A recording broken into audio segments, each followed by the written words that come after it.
नमस्कार. बालभारती रिवाइंडमध्ये सगळ्यांचं खूप खूप स्वागत आहे. आज आपण आपल्या लहानपणीच्या आठवणींमध्ये परत जाणार आहोत आणि पुन्हा एकदा अनुभवणार आहोत एक अशी कविता जी आपल्या सगळ्यांच्या काळजाला हात घालून जाते, चिमणीचा घरटा. हे चित्र बघून आठवलं का काही? मला तर शाळेचा तो पहिला दिवस, नवीन पुस्तकांचा तो सुगंध आणि आपल्या बाईंनी अगदी गोड आवाजात तालासुरात शिकवलेलं हे गाणं सगळं आठवलं. चला तर मग पुन्हा एकदा त्या आठवणींना जिवंत करूया. आता फक्त कल्पना करा की आपण पुन्हा एकदा त्या आपल्या वर्गात बसलो आहोत आणि बाईंसोबत ही कविता गातो आहोत. चला त्या गोड आठवणीत पुन्हा एकदा रमून जाऊया.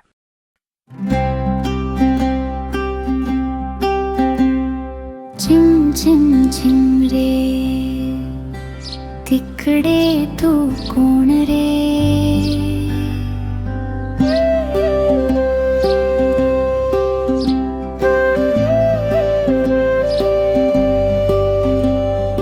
कावळे दादा,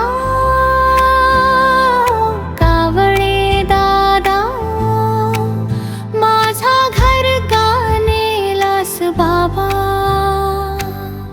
नाही ग बाई, चिवताई तुझा घरटा कोणे? चिम चिम चिम रे, तिकडे तू कोण रे?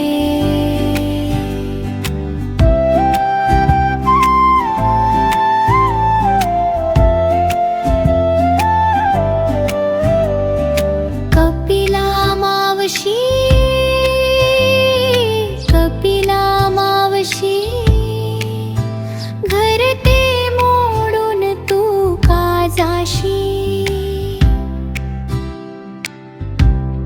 नाही ग बाई मोडेन कशी, मऊ गवत दिले तुझी. चिम चिम चिम रे, तिकडे तू कोण रे? घर पाहिलास बाई? नाही ग बाई, मुडी नाही तुझा माझा संबंध काही. चिम चिम चिम रे, तिकडे तू कोण रे? आता बाई पाहू कुठे, जाऊ कुठे, राहू कुठे? गरीब बिचाऱ्या चिमणीला सगळे टपले छळण्याला. चिम चिम चिम रे, तिकडे तू कोण रे? चिमणीला मग पोपट बोले, कागे तुझे डोळे ओले. काय सांगू बाबा तुला, माझा घरपा कोणी नेला? चिमुताई चिमुताई, माझ्या पिंजऱ्यात येतेस बाई. पिंजरा किती छान माझा, सगळा शीण जाईल तुझा. जळू तुझा पिंजरा मेला, त्याचे नाव नको मला. राहीन मी घरट्या विना, चिमणी उडून गेली राना.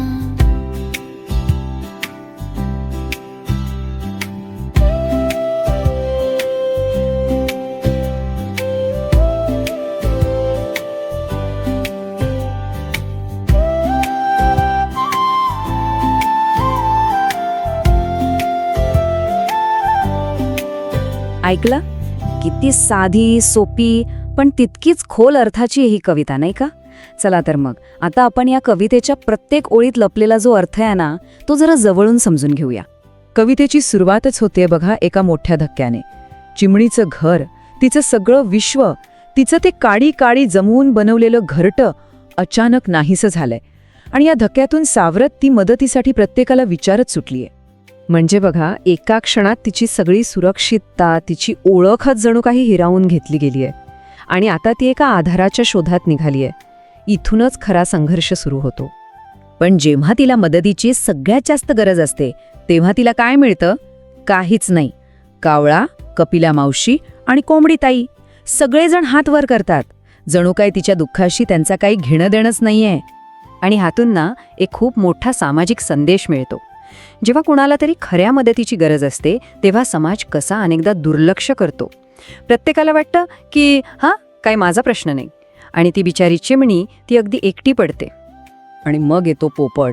तो सहानुभूती तर दाखवतो, पण मदतीच्या नावाखाली तिच्यासमोर काय ठेवतो तर एक पिंजरा. इथे बघा किती छान मांडलंय. एका बाजूला आहे संरक्षण, पण सोबत आहे बंधन, आणि दुसऱ्या बाजूला धोका आहे पण पूर्ण स्वातंत्र्य आहे. खरंच तिच्या जागी आपण असतो तर काय निवडलं असतं?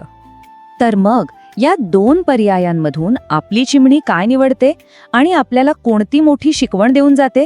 चला आता या विश्लेषणाच्या शेवटच्या टप्प्यात बघूया. ह्या ओळी खरं तर कवितेचा आत्मा आहेत. चिमणी त्या सुरक्षित सोन्याच्या पिंजऱ्याला ठामपणे नाकारते.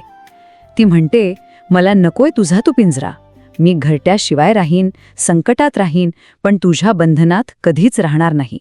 तर बघा, ही छोटीशी चिमणी आपल्याला किती मोठ्या गोष्टी शिकवून जाते. पहिली आणि सगळ्यात महत्त्वाची गोष्ट म्हणजे स्वातंत्र्य हे कोणत्याही सुरक्षिततेपेक्षा मोठं आहे.